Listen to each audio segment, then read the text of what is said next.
On, white board on. Clear है सब? White board आ गया? Yes sir. तो हम पढ़ रहे थे NIRF, ठीक है। इसके बारे में हमने पढ़ा कि 2021 में इसका 6th एडिशन होगा। अब पैरामीटर की बात में बता रहा था, तो यहाँ पे दो चीज आती है। कौन कौन सी चीज आती है? एक तो देखो वो आता है जिसके बेस पे ये रेटिंग देते हैं, ठीक है, और एक आता है पैरामीटर्स कि कौन से रेट को कितना रेट देते हैं, ठीक। दो चीजें आती हैं। एक तो ये आएगा कि भाई क्या देखते हैं, तो 8 कैटेगरी में ये ओवरऑल जो है 8 कैटेगरी में इसके पैरामीटर्स आते हैं। कौन कौन सी कैटेगरीज होती है? 8 कैटेगरी, ठीक है। पैरामीटर्स में बताऊंगा, अब ये 8 कैटेगरी सुन लो। कौन कौन सी कैटेगरीज में आती है? ये कह लो 8 कैटेगरीज में कुछ पैरामीटर्स को फॉलो करते हुए मार्क्स मिलते हैं। तो 8 कैटेगरीज कौन कौन सी है पहले वो लिख लेते हैं। मैं वीडियो में आ रहा हूं कि नहीं आ रहा? अब सही है। नंबर 1 पे आता है हमारे पास ओवरऑल, कि ओवरऑल एक इंस्टीट्यूशन किस तरह से काम कर रहा है, ठीक है। उसकी ओवरऑल क्या चीजें हैं, क्या मेन चीजें हैं उसकी ओवरऑल। इसके अलावा आगे की बात करते हैं, इसको बंद ही कर देते हैं वीडियो को। ओवरऑल रैंकिंग के बाद आता है आपका यूनिवर्सल, यूनिवर्सिटीज किस तरह से काम करती हैं, ठीक है। कौन कौन सी चीजों में बात करता है? 8 कैटेगरी में बात करता है। एक तो ओवरऑल बात करता है यानी सब में, दूसरा यूनिवर्सिटीज में बात करता है, कौन कौन सी यूनिवर्सिटीज हैं, किस किस यूनिवर्सिटी को कैसे कैसे रैंक किया है, मतलब टॉप यूनिवर्सिटीज कौन सी हैं। ओवरऑल कैटेगरी में इन सब में से जो बेस्ट होगा यूनिवर्सिटीज। नंबर 3 आ जाते हैं आपके कॉलेजेस, ठीक है। नंबर 4 पे आ जाते हैं आपके इंजीनियरिंग कॉलेजेस, टेक्निकल कॉलेजेस कह सकते हो उसे आप, इंजीनियरिंग और टेक्निकल, ठीक है। नंबर 5 पे आपके आ जाते हैं मैनेजमेंट और लॉ, मैनेजमेंट और फिर उसके बाद लॉ, ठीक। उसके बाद आर्किटेक्ट जो होते हैं, आर्किटेक्चर, ठीक है, BR कहते हैं जिसे हम आर्किटेक्चर्स। और लास्ट जो हमारी होती है वो होती है हमारी फार्मेसी, ठीक है।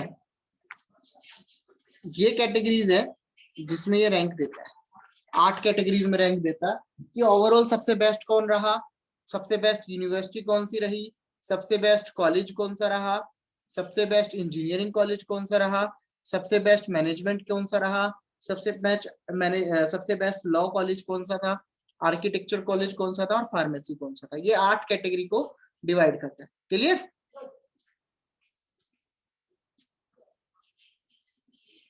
Yes sir. अच्छा ठीक है, अब कैटेगरी लिख लो फटाफट, फिर उसके बाद हम बात करेंगे। हम जो अगला पॉइंट है वो हमारा है पैरामीटर्स, किस पैरामीटर्स पे ये इन सबको रेटिंग देता है वो की उसकी बात करेंगे। यही दो चीज इंपॉर्टेंट है इसमें, फिर ये खत्म है। ला ला ला ला ला ला ला ला ला ला ला। Overall category universities, colleges, engineering, management, law, architecture और फार्मेसी, ये हमारे पास 8 कैटेगरी है। लिख लिया? Yes sir.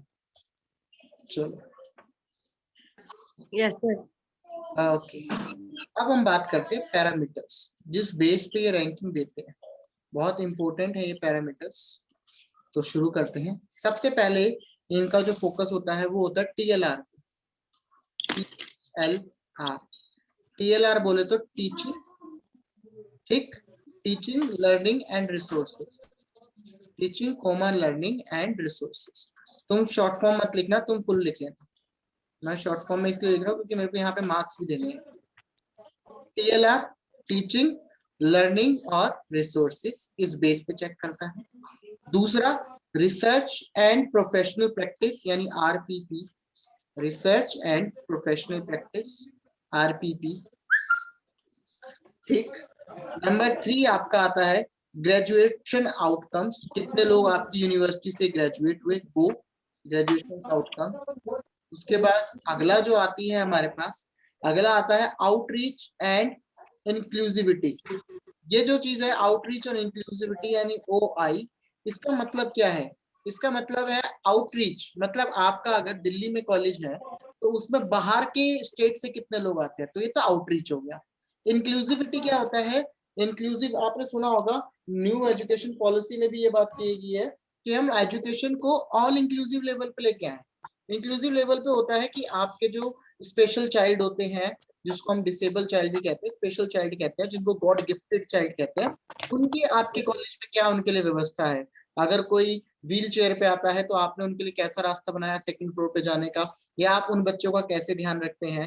कोई किसी की आई साइड नहीं है या किसी को कोई फिजिकली दिक्कत है, उसके बाद आपने उनका क्या ध्यान रखा है, प्लस गर्ल्स कितनी है आपके कॉलेज में और आपके कॉलेज में बॉयज कितने हैं, ये सब चीजें होती हैं। तो ओवरऑल जो होता है आउटरीच और इंक्लूसिविटी में यही आता है कि आपके कॉलेज में जो जेंडर गैप है वो कितना कम हुआ है, जो आपका और कोई गैप है वो कितना कम हुआ है। ठीक, तो ये 4 कैटेगरी बेसिकली मेन होती है।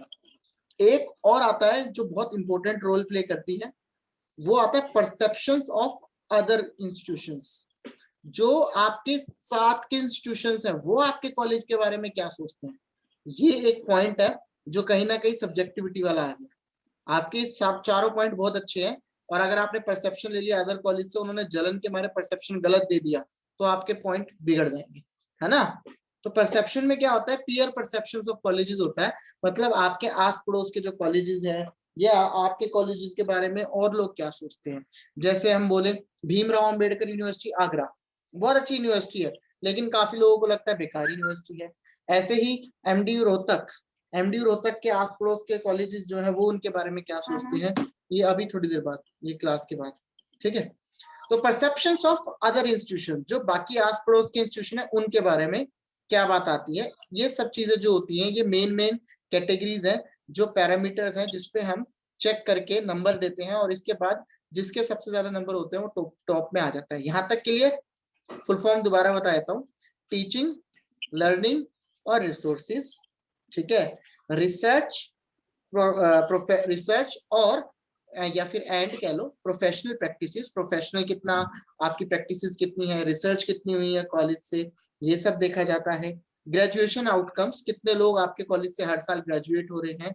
ओआई, आउटरीच एंड इंक्लूसिविटी, कितने आपके बाहर के लोग आपके बारे में जानते हैं, और इंक्लूजन कैसा है आपका, सब मिलके काम कर रहे हैं, तो कितना लोगों का ध्यान रखा जा रहा है, जेंडर गैप को खत्म किया जा रहा है या नहीं। और परसेप्शन ऑफ अदर यूनिवर्सिटी, बाकी यूनिवर्सिटी आपके बारे में क्या सोचती है। ये 5 पैरामीटर पे आपको जज किया जाएगा। क्लियर? Yes sir. अब हम आते हैं वेटेज ऑफ मार्क्स, किस तरह से वेटेज दी जाएगी मार्क्स, कैसे कैसे हम वेटेज देते हैं। चलो let's start with weightage. Weightage किस तरह से दी जाती है वो देख लेते हैं। देखो वेटेज जो दी जाती है ना, वो टोटल 100 मार्क्स में से होती है, ठीक है, टोटल तो 100 मार्क्स में से होती है, और जो पूरा 100 होता है इसको कैसे कैसे लेते हैं वो, तो इसको इस तरह से लेते हैं 0.30, 0.30। अगर हम 100% को 1 ले ले तो 0.30 वेटेज दी जाती है टीएलआर को, यानी 0.30 में से आपको मार्क्स मिलेंगे टीचिंग, लर्निंग, रिसोर्सेज में। फिर आपका आता है रिसर्च, प्रोफेशनल, इसमें आपको इसका भी सेम है 0.30, ठीक है। फिर उसके बाद ग्रेजुएशन आउटकम, इसमें आपके नंबर हो जाते हैं 0.15, ठीक है। ये आपका ग्रेजुएशन आउटकम, कितने लोग ग्रेजुएट हो रहे हैं, 0.15 आपको मार्क्स मिलेंगे। इसके बाद आउटरीच और इंक्लूसिविटी भी सेम है 0.15, ठीक है। और इसके बाद जो बचा हुआ रह गया वो इसमें आ जाता है perception of other university 10 marks. तो ओवरऑल अगर आप इसे काउंट करोगे तो ये 100 हो जाएगा, 1.00 हो जाएगा, राइट। Yes sir. ये है जो इंक्लूसिविटी का रेट है, और इस तरह से मार्क्स मिलते हैं कि भाई टीएलआर में 30 मैक्सिमम मिलेंगे, आरपीपी में 30 मैक्सिमम मिलेंगे, ग्रेजुएशन आउटकम में 15, 15 और 10। बड़ा इजीली याद हो जाता है, शुरू के जो 2 हैं 30, फिर जो है 2 15 और लास्ट वाला 10। सिंपल है, इनमें से क्वेश्चन आ सकता है इस बार, और आ गया तो हमारा मौज हो जाएगी कि हमने जो 2 नंबर का पढ़ा था वो हमारा सफल हो गया, राइट। Yes sir. इतना ही है वेटेज, और इसमें खत्म है, इतना उतार लो। फिर उसके बाद आपको ARII के बारे में बताते हैं। लिख लिया। वेरी गुड, बड़े तेज। रोहित लिख लिया? Yes sir. भाई वाह, क्या बात है। आज की ये वीडियो मैं पब्लिक कर दूंगा क्योंकि आज हमारे चैनल को 1 साल हो गया यूट्यूब के, तो ये 1 साल के जो हमारे चैनल को हुआ उसके लिए ये वीडियो पब्लिक हो जाएगी, ताकि उनको हम एक तरह से कह सकते हैं फर्स्ट ईयर एनिवर्सरी पे गिफ्ट अपने यूजर्स के लिए, अपने सब्सक्राइबर्स के लिए, कि ये वीडियो उनको फ्री में मिलेगी। ठीक है, आप लोग भी अपने दोस्तों में शेयर करें, 1 साल हो गया हम एनिवर्सरी में ये वीडियो फ्री में अपलोड करेंगे। ठीक है, यहीं से शुरू करेंगे। चलिए, NIRF की हमने बात कर ली। NIRF में हमने ये पढ़ लिया, NIRF 2015 में आया था, उसकी फुल फॉर्म हमने पढ़ ली और इसका एडिशन 6 है। अब इसी का पार्ट बन के आया है एक, जिसको नाम रखा गया है अटल बिहारी वाजपेयी के नाम पे। और अटल जी बहुत बढ़िया, आप जानते हैं, बहुत अच्छे मोटिवेटर स्पीकर भी थे, पोएट भी थे, बहुत अच्छी अच्छी क्वालिटीज थी उनकी, मतलब उनको लोग दूर दूर से सुनने आते थे। तो उन्हीं के बेस पे रखी हुई है अटल रैंकिंग ऑफ इंस्टीट्यूशंस। किस बेस पे आप रैंकिंग देते हो इंस्टीट्यूशंस की? आप देते हो इनोवेशन अचीवमेंट्स पे। ठीक है, तो आप इसकी फुल फॉर्म लिख लेना, Atal ranking of institutions on innovation and achievement of institutions. पूरा नहीं लिख रहा, मैं बोल रहा हूं, उससे आप समझ जाए। ऑन इनोवेशन एंड अचीवमेंट्स, क्या क्या इनोवेटिव अचीवमेंट्स किया आपने। सीधी सी बात आती है, इनोवेशन बहुत इंपॉर्टेंट रोल प्ले करता है। आपकी जो जमाना था, किसी ने शुरुआत में सोचा थोड़ी था कि भाई हमारे पास गाड़ी भी होगी, हवाई जहाज भी होगा, लेकिन इनोवेशन होती गई और सब चीजें आती गई। तो ऐसे ही इनोवेशन जो होती है वो हमारी अटल रैंकिंग की इनोवेशन होती है, वो हमारे काम की होती है। उसके ऊपर कोई भी यूनिवर्सिटी अगर काम कर रही है, कोई भी उसमें अच्छा काम कर रही है, तो उसको यहाँ पे इस अकॉर्डिंग रैंक दिया जाता है। और सबसे अच्छी बात है, इन रैंकिंग का फर्क क्या पड़ता है, इन रैंकिंग से आपकी नेक रैंकिंग इंप्रूव होती है। नेक क्या होता है, आप कभी देखते होंगे किसी यूनिवर्सिटी की वेबसाइट पे जाओगे ना, तो उस पर लिखा होता है सबसे पहले नेक क्रेडिटेशन A+, A, B+, B+,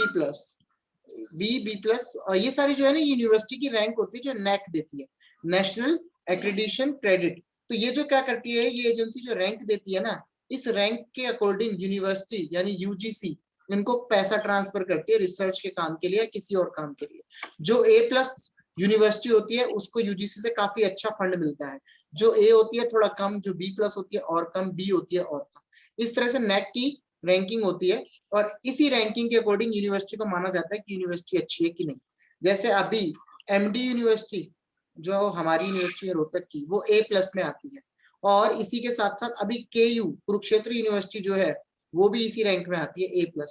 तो ये काफी टॉप रैंकिंग हो जाती है जो NAAC के अकॉर्डिंग मानी जाती है। ठीक है, अब हम बात कर रहे थे ARIIA। तो जैसा कि हमने अभी पढ़ा था, पैरामीटर्स उसमें होते हैं, ऐसे ही पैरामीटर्स इसमें होते हैं। हालांकि इसमें से पैरामीटर्स के क्वेश्चन आने के चांस कम है क्योंकि इसके पैरामीटर्स थोड़े से कॉम्प्लिकेटेड है, बट हमें करना है, हम करके खत्म कर देते हैं इसको। ठीक है, तो देखिए इसमें टोटल 9 तरह की कैटेगरी आती है। ठीक है, और 9 तरह की कैटेगरी को मार्क्स जो दिए जाते हैं वो 2 तरह से दिए जाते हैं। एक होता है नॉन टेक, टेक्निकल नहीं है, नॉन टेक, और एक होता है टेक्निकल है, टेक। इसको इसमें बांटा जाता है। अब जो पॉइंट्स है वो लिखते हैं। सबसे पहला आता है इसके जो पैरामीटर्स में पहला पॉइंट आता है डेवलपिंग। किस चीज को डेवलप कर रहे हैं हम? डेवलपिंग हमारी रिसर्च के ऊपर आती है, इनोवेशन के ऊपर आती है, क्योंकि रैंकिंग इनोवेशन के ऊपर है, तो डेवलपिंग इनोवेशन। ठीक है, मैं भी इसकी भी शॉर्ट फॉर्म लिखूंगा अगले पॉइंट से और आपको समझा दूंगा ओरली। डेवलपिंग इनोवेशन, इसमें नॉन टेक्निकल के हो, अगर आपकी जो इनोवेशन है वो नॉन टेक है तो 8 मैक्सिमम मार्क्स, और टेक्निकल है तो 4 मैक्सिमम मार्क्स। ठीक, नंबर टू पे आता है आपके एकेडमिक में किस तरह से आपने रिसर्च को फोकस किया गया है। ठीक है, जो चीज हमने पहले पढ़ी थी वही चीज, टीचिंग लर्निंग, और टीचिंग लर्निंग के साथ आपकी एकेडमिक प्रोग्रेस, आपने एकेडमिकली किस तरह से प्रोग्रेस की है, teaching learning and academic process. यहाँ पे नॉन टेक है तो 10 और टेक्निकल है तो 6। तीसरी कैटेगरी आपकी आती है, तीसरा पैरामीटर जो आपका आता है वो आता है आपका इंफ्रास्ट्रक्चर, कि आपकी जो यूनिवर्सिटी है उसका इंफ्रास्ट्रक्चर कैसा है, इस पे भी मार्क्स मिलते हैं। अगर इंफ्रास्ट्रक्चर अच्छा है तो मार्क्स अच्छे मिल जाते हैं, तो इसके मार्क्स आते हैं 13, चाहे वो नॉन टेक हो चाहे वो टेक्निकल हो, दोनों पे 13 नंबर। नंबर 4 पे आता है जनरेशन ऑफ इनोवेशन आइडियाज। आपकी जो इनोवेशन है, आपने हर जनरेशन में कितनी इनोवेशंस दी है, मतलब हर जनरेशन में आपकी यूनिवर्सिटी से कितनी इनोवेशंस आई। तो इसको लिखेंगे जनरेशन ऑफ इनोवेटिव आइडियाज या फिर जनरेशन ऑफ इनोवेटिव, हाँ वही है, जनरेशन इनोवेशन और आइडियाज, जनरेशन इनोवेटिव आइडियाज। आपके जनरेशन पे कितने आइडियाज आपकी यूनिवर्सिटी से निकले हैं जो आजकल प्रेज में हो रहे हैं, अप्रेज किए जा रहे हैं, जिसकी वैल्यू है मार्केट में, कितनी आपकी फायदा है, कितना वो है उसका, जनरेशनली आपने हर बार कितनी रिसर्च दी है, इस बेस पे मार्क दिया जाता है। और ये मार्क भी बिल्कुल सेम होता है ऊपर वाले की तरह 13 और 13। पांचवा पॉइंट जो आता है हमारे पास वो हमारा क्या होता है, वेंचर एस्टेब्लिशमेंट। कितने जॉइंट वेंचर या कितने वेंचर्स आपकी यूनिवर्सिटी से निकल के बने, समझते हैं ना, जॉइंट वेंचर्स होते हैं जो दो कंपनी मिलकर काम करती है। ऐसी जो एंटरप्रेन्योरशिप होता है, जो वेंचर्स होते हैं वो उसको हम एंटरप्रेन्योरशिप भी कहते हैं, जो पहले पहले शुरू होती है। तो आपकी यूनिवर्सिटी से कितने वेंचर एस्टेब्लिश हुए हैं, इसके भी मार्क्स होते हैं। इसके मार्क्स होते हैं आपके, नॉन टेक है तो 8, टेक्निकल है तो 12, 8 और 12, 9 है टोटल। छठे नंबर पे आते हैं। छठा नंबर क्या कहता है, छठा नंबर कहता है आपके एंजल वाइस फंड कौन से है। ठीक है, आपके फंड कहाँ से आ रहे हैं। एंजल समझते हैं, एंजल फंड कौन होते हैं, हम अकाउंट्स में पढ़ते हैं। एंजल फंड्स वो लोग होते हैं जो हम पे पहली बार भरोसा करते हैं। जब भी आप कोई कंपनी शुरू करने वाले होते हो तो आपके परिवार के लोग आप पे भरोसा करते हैं कि भाई जो होगा देखा जाएगा, हम पैसा लगाने को तैयार। तो ऐसे ही एंजल वाइस फंड कि आपको फंड देने वाली यूनिवर्सिटी या फिर आप किसको फंड दे, आपकी यूनिवर्सिटी में कितना इस चीज पे फोकस किया गया है, ये चीज पर ध्यान दिया जाता है। इसके मार्क्स होते हैं 3 और 5। 6 कैटेगरी तो ये हो गई। ठीक है, इसके बाद 3 और रहेगी, वो मैं पहले इनको रफ करता हूँ फिर लिखता हूँ। पहले आप फटाफट इसको लिख लो। डेवलपिंग इनोवेशन है, नॉन टेक्निकल में 8, टेक्निकल में 4। अगर आपके टीचिंग लर्निंग और उसके अलावा टीचिंग लर्निंग के अलावा एकेडमिक प्रोसेस क्या है, प्रोग्रेस कैसी है, तो 10 और 6। इंफ्रास्ट्रक्चर कैसा है आपका, 13 और 13। और इसके अलावा आपकी जनरेशन में कितने इनोवेशंस आइडियाज हैं आपके वहां से निकले हुए, तो 13 13। ऐसे ही वेंचर एस्टेब्लिशमेंट 8 और 12। एंजल फंड या एंजल वाइस फंड जो है 3 और 5, ये रैंकिंग है। जो मैंने बताया कैटेगरी बिल्कुल सेम है जो NIRF की थी, कि सबसे पहले हम ओवरऑल कैटेगरी देखते हैं, ओवरऑल के बाद हम देखते हैं यूनिवर्सिटीज में, यूनिवर्सिटीज के बाद देखते हैं कॉलेजेस में, कॉलेजेस के बाद देखते हैं लॉ कॉलेज में, मैनेजमेंट में, आर्किटेक्चर में और फार्मेसी में। वही 8 चीजें यहाँ पे सेम है। उस 8 चीजों में ये सब चीज देखते हैं। मेन फोकस हमारा यहाँ पे रिसर्च होता है। लिख लिया आप सबने, रफ कर दूं? Yes sir. ओके चलो, इसके बाद 6 पॉइंट हो गए थे, नंबर 7 पे आते हैं। ठीक है, नंबर 7 पॉइंट जो होता है वो हमारा क्या कहता है, वो हमारा कहता है इंटेलिजेंट प्रॉपर्टीज। ठीक, ये इंटेलिजेंट प्रॉपर्टीज जो है ये बेसिकली आपकी इंटेलेक्चुअल प्रॉपर्टीज है। अगर मैं इसको ठीक से बताऊं तो इंटेलेक्चुअल प्रॉपर्टीज राइट होते हैं। IRP, जो कॉमर्स वाले बच्चे हैं उनको बड़ा इजीली समझ आएगा। IRP या IPR, intellectual property rights, IPR बोलते हैं इसे। ठीक है, इंटेलेक्चुअल प्रॉपर्टी राइट्स क्या होते हैं, जैसे अगर आपने कोई चीज नई बनाई है तो आपको इनोवेटिव माना जाता है, तो उस पर आपको पेटेंट मिल जाता है कि अगली बार कोई भी पर्सन इस चीज को मार्केट में लेना चाहेगा तो उसको आपकी परमिशन लेनी पड़ेगी। क्यों? क्योंकि ये डेवलप सबसे पहले आपने किया था। जैसे इसका एग्जाम्पल सबसे बढ़िया है, आपने पैडमैन मूवी देखी होगी, तो पैडमैन मूवी में अक्षय कुमार जब वो पैड बनाने के लिए कोशिश करता है, उसमें उसकी इनोवेशन के लिए उसको पेटेंट राइट मिल जाता है बाद में गवर्नमेंट से। जब दिल्ली में एक चीज होती है जिसमें उसको वो लेके चली जाती है, जो हीरोइन होती है उसकी मेन, और वहां जाके उसको प्राइज मिल जाता है, तो वहां पे क्या होता है, उसको पेटेंट राइट मिल जाता है। पेटेंट राइट से क्या होता है कि आपकी कोई भी चीज आपसे पूछे बिना कोई यूज नहीं कर सकता। तो इंटेलेक्चुअल प्रॉपर्टी राइट्स के भी मार्क्स होते हैं कि आपने इंटेलेक्चुअल प्रॉपर्टी राइट का ध्यान रखा है कि नहीं रखा। इसके मार्क्स सबसे ज्यादा होते हैं, नॉन टेक में 14 और टेक्निकल में 19। क्लियर? Yes sir. ओके, अगला जो पॉइंट है वो हमारे पास है, हमारे जो एनुअल बजट कितना निकालते हैं, हर साल कितना बजट हम निकालते हैं रिसर्च पे। ठीक है, आपकी जो यूनिवर्सिटी है वो कितना बजट निकाल के चलती है, कितना बजट मान के चलती है किस चीज पे, रिसर्च वगैरह पे, कि आप भाई कितना रिसर्च पे कितना पैसा खर्च करोगे, कितना बजट रखोगे, ये सब चीजें आती हैं। इसके जो पॉइंट होते हैं, चाहे टेक्निकल हो चाहे नॉन टेक्निकल हो, दोनों के 8-8 नंबर होते हैं। इसके बाद नोवा जो पॉइंट है, नोवा पॉइंट आपका क्या कहता है, नोवा पॉइंट आपका कहता है कि आपके यहाँ से हायर एजुकेशन में कितने प्रैक्टिशनर निकल रहे हैं। कितने लोग हैं जो आजकल सेट है और उनकी दुनिया उनकी बुकों को फॉलो करती है। तो आपके प्रैक्टिशनर्स कितने निकले आपकी यूनिवर्सिटी से, ठीक है, practitioners on higher education system, आपके हायर एजुकेशन इंस्टीट्यूशंस में कितने प्रैक्टिशनर्स निकले हैं आपकी यूनिवर्सिटी से। जैसे डीयू से पढ़े हुए कोई प्रोफेसर है और बहुत अच्छी जगह उन्होंने हायर एजुकेशन में कोई बात कही है तो उनको काउंट किया जाएगा यहाँ पे। यहाँ पे जो मार्क्स मिलते हैं वो मार्क्स आपको मिलते हैं 11 और 9, ठीक है। अच्छा एक पॉइंट और रह गया इसमें, 11 और 9 प्रैक्टिशनर्स वाला ये पॉइंट है।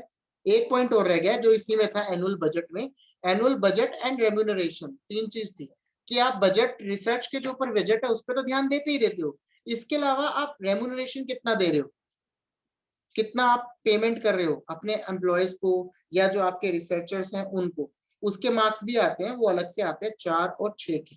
नॉन टेक है तो 4 और टेक्निकल है तो 6। ये टोटल पॉइंट्स हैं जो आपके पैरामीटर्स हैं जो ARIIA को फॉलो करने होते हैं, इसके अकॉर्डिंग आपको इनोवेशन में रैंक मिलती है। क्लियर?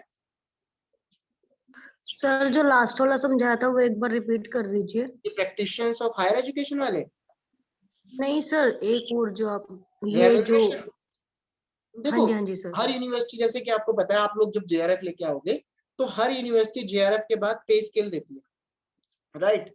अभी हमें पता है JRF वालों को 40,000 यूनिवर्सिटी दे रही है, ठीक है। कल ही मेरे को किसी ने बताया जो DU से कर रहे हैं, जो DU से PhD कर रहे हैं, वहां पे ये रेम्यूनरेशन 50,000,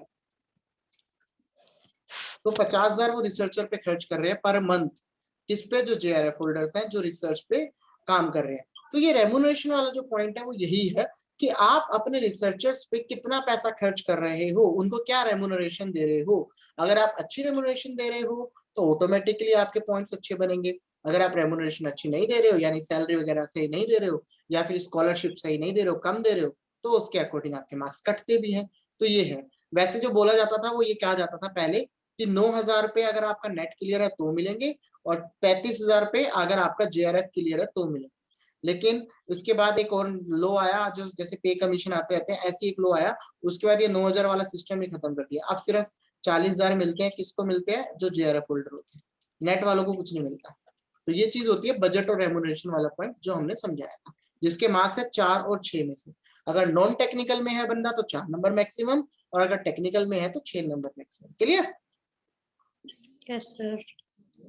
यही है मेन जो हमारा पढ़ना था। इसके बाद हमारा जो अगला टॉपिक है वो हमारा आएगा UGC। क्या होता है UGC? लिख लिया तो रफ कर देता हूँ, ठीक है? लिख लिया सर। ओके, अगली जो हमारी हेडिंग है वो UGC के बारे में है। UGC के बारे में कौन नहीं जानता, मेन हेड है सब कुछ संभालने वाला। तो अब इसी के बारे में पढ़ते हैं। तो UGC आपको पता है कब आया था? ये 1900, बता मोहित।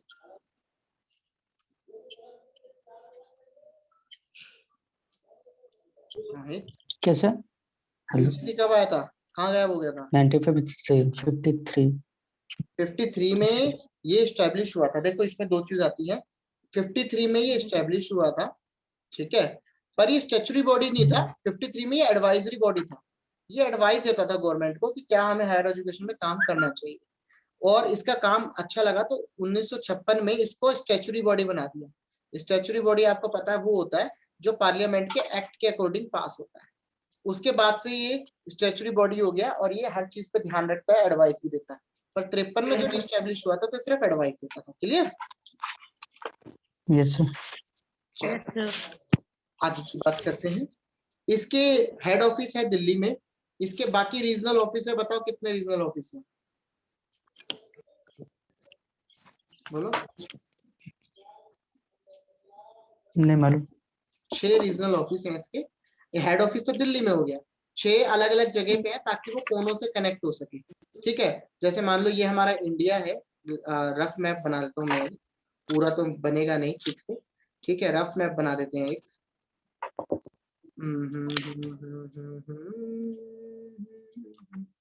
तो मेन तो दिल्ली में आ ही गया।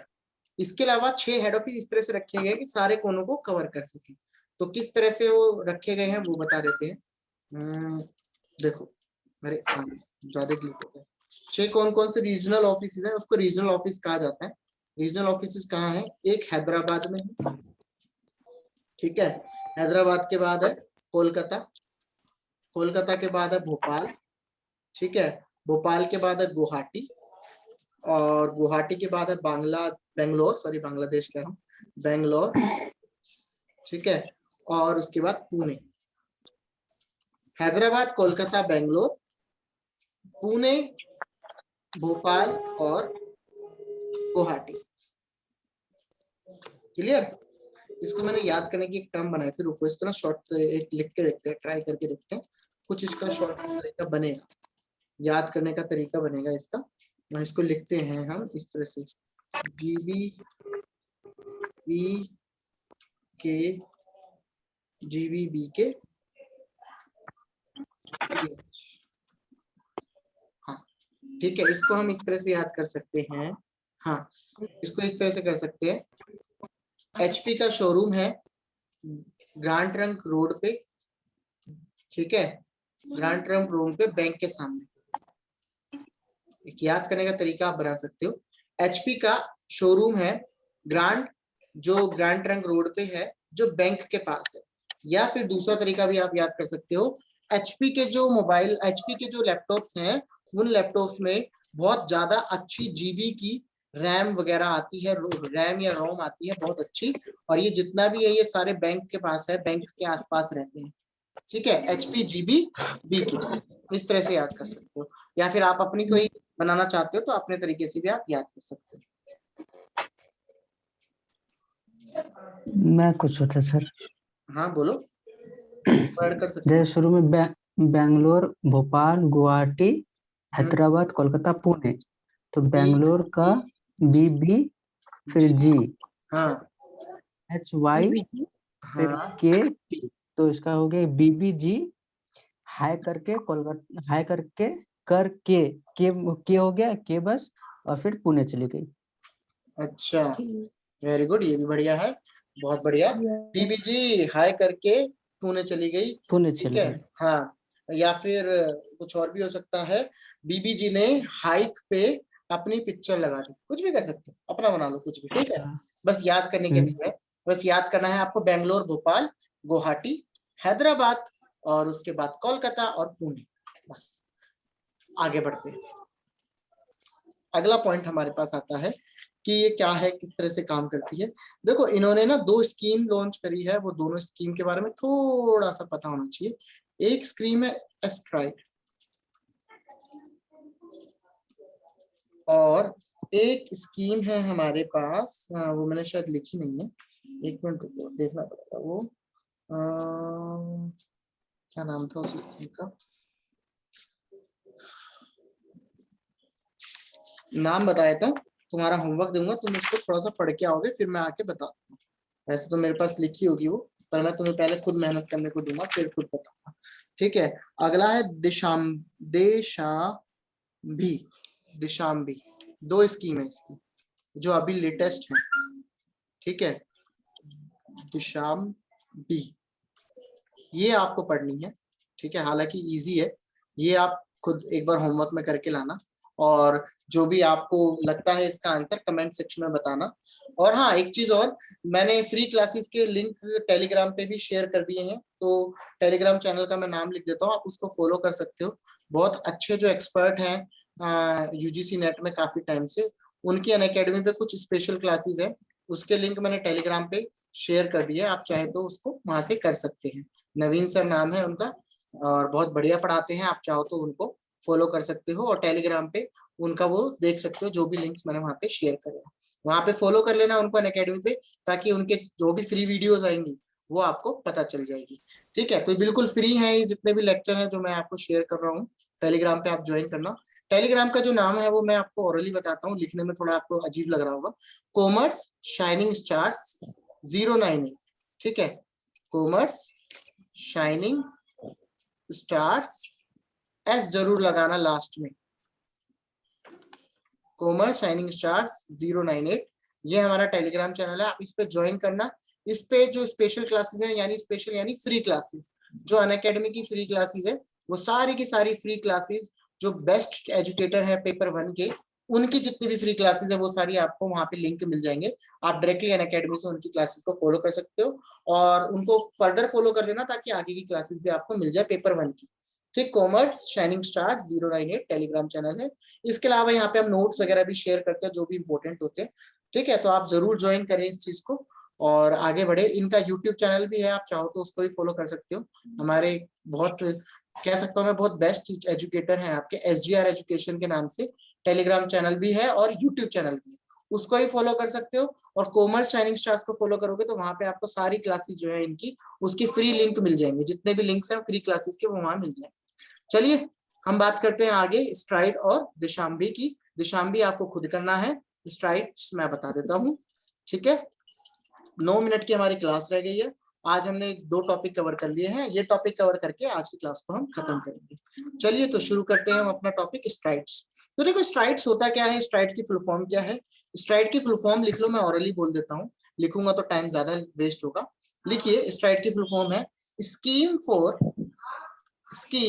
फॉर ट्रांस डिसिप्लिनरी, मतलब अलग अलग डिसिप्लिन के, scheme for transdisciplinary research for, scheme कहाँ गया पेन, एक सेकेंड,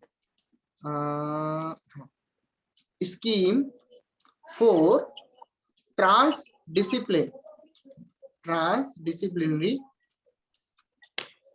ठीक है, ट्रांस डिसिप्लिनरी किस चीज की है ये ट्रांस डिसिप्लिनरी, आगे लिख देते हैं।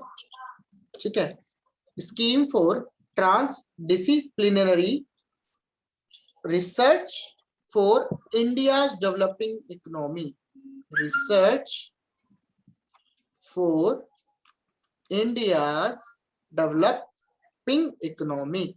आपको पता है हमारी जो इंडिया की इकोनॉमी है वो डेवलपिंग है, ठीक है, डेवलप नहीं है, डेवलपिंग है। तो उसी के ऊपर स्कीम है ये, scheme for transdisciplinary research, यानी जो भी आप रिसर्च करते हो इंडिया की डेवलपिंग इकोनॉमिक में सपोर्ट करने के लिए, उसके रिगार्डिंग ये स्कीम है। क्या है इसके अंदर पॉइंट्स, वो पॉइंट्स बता देते हैं। ये सपोर्ट करती है किस चीज को, स्ट्राइड्स का जो मेन मकसद है वो क्या है।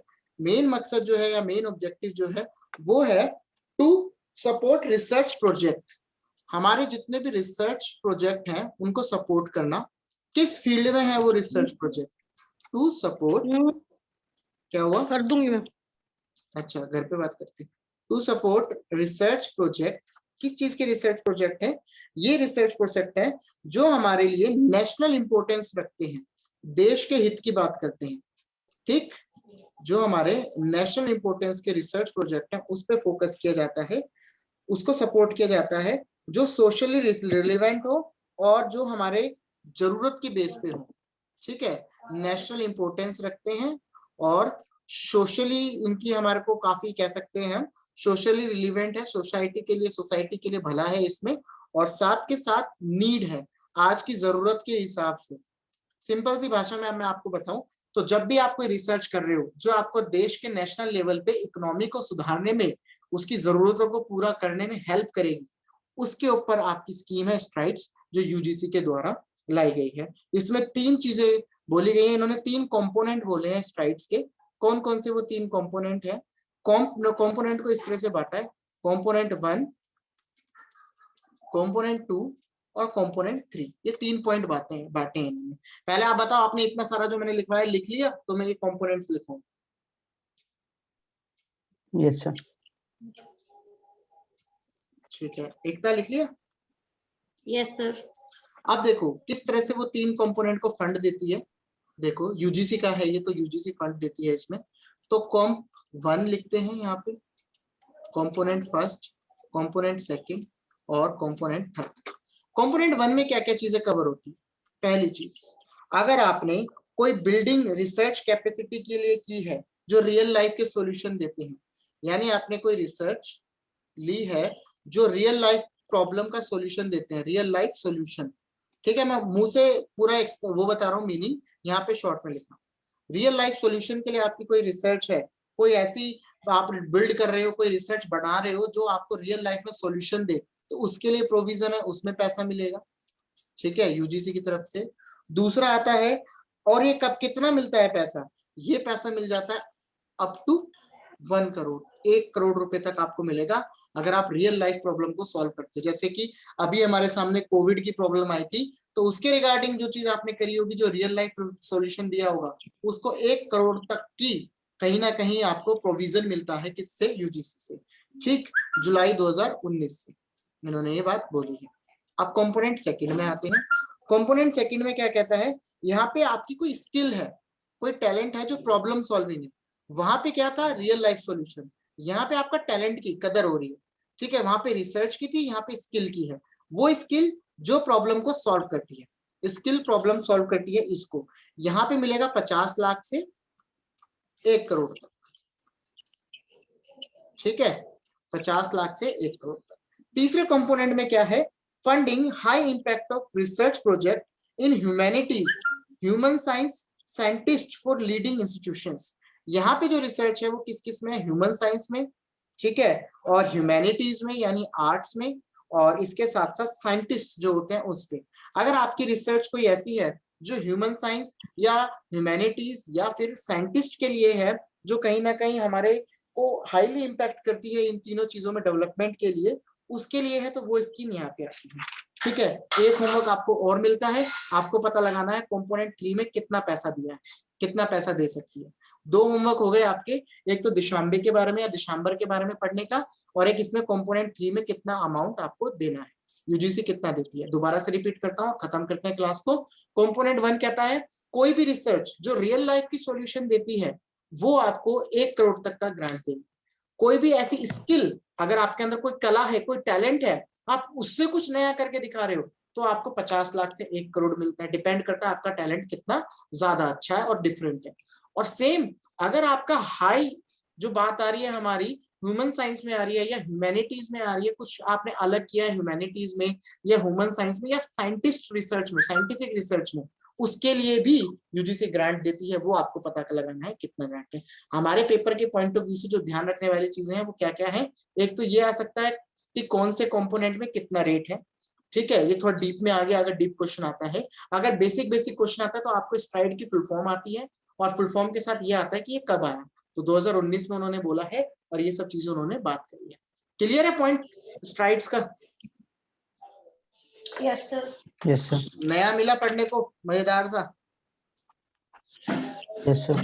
चलो इतना करते हैं। अब आपका काम है जो मैंने एक फुल फॉर्म दिया वो करने का, ठीक है, मतलब उसको दिसंबर को करने का और इसके अमाउंट को पता करने का। क्लास में बताना है, ग्रुप में बताना है?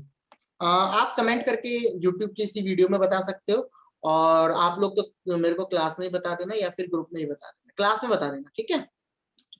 ठीक है सर। ठीक है। अब एक चीज है नेक, तो नेक की फुल फॉर्म ले लेना, ये भी इंपॉर्टेंट है, आ सकती है। नेक मैंने बताया था यूनिवर्सिटी को रेटिंग देती है, तो इसकी फुल फॉर्म आप जरा लिख लो।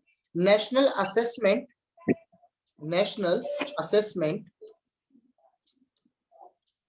एंड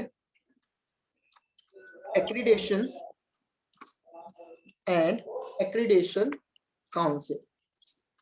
शॉर्ट में लिख रहा हूं मैं, पर पूरा बोल रहा हूं। नेशनल असेसमेंट, ठीक है, एंड एक्रीडेशन काउंसिल, ये यूनिवर्सिटीज को रैंक देती है कि वो A+ यूनिवर्सिटी में है या A यूनिवर्सिटी में है। तो आप लोग सबसे पहला काम करो, अपनी अपनी यूनिवर्सिटी जहां से भी आपने ग्रेजुएशन पोस्ट ग्रेजुएशन करी है, जाके उसकी वेबसाइट खोलो, ऊपर ही आपको रैंक लिखी आ जाएगी नेक की क्या है। ठीक, चलो आज की क्लास में इतना ही करते हैं। जो बच्चे क्लास में लाइव हैं वो लोग बता दीजिए आपको कैसी लगी क्लास, और जो बच्चे वीडियो देखेंगे वो कॉमर्स शाइनिंग स्टार 098 पे वही बता सकते हैं टेलीग्राम पे, और कमेंट करके ही बता सकते हैं। बताइए कैसी लगी क्लास जल्दी से? बहुत अच्छे सर। कुछ नया सीखने को मिला? Yes sir. ठीक है, तो आप लोग जो वीडियो देखेंगे इसकी, वो भी हमारा पेड कोर्स ज्वाइन कर सकते हैं और इस चीज को और भी नए नए टॉपिक्स सीख सकते हैं। और जैसा कि मैंने बताया, आप ग्रुप में ऐड होते हैं, अगर आप पेड क्लासेस लेते हो तो आपको अपडेट मिलती रहती है, कुछ भी नया अपडेट आता है या कुछ भी ऐसी चीज आती है जो आपके लिए इंपॉर्टेंट है यूजीसी नेट के लिए, वो आपको वहाँ पे मिल जाएगी। ठीक है, और बाकी आज हमारी YouTube चैनल को 1 साल कवर हो गया, पूरा 1 साल कंप्लीट हो गया है, तो हैप्पी एनिवर्सरी हमारे YouTube चैनल को बोलेंगे हम। और आप लोगों का भी, आप लोगों का जो साथ अब तक बना रहा, अब जल्दी से हमारे जो सब्सक्राइबर 720 के आसपास है, आपको 1000 तक पहुंचाने हैं।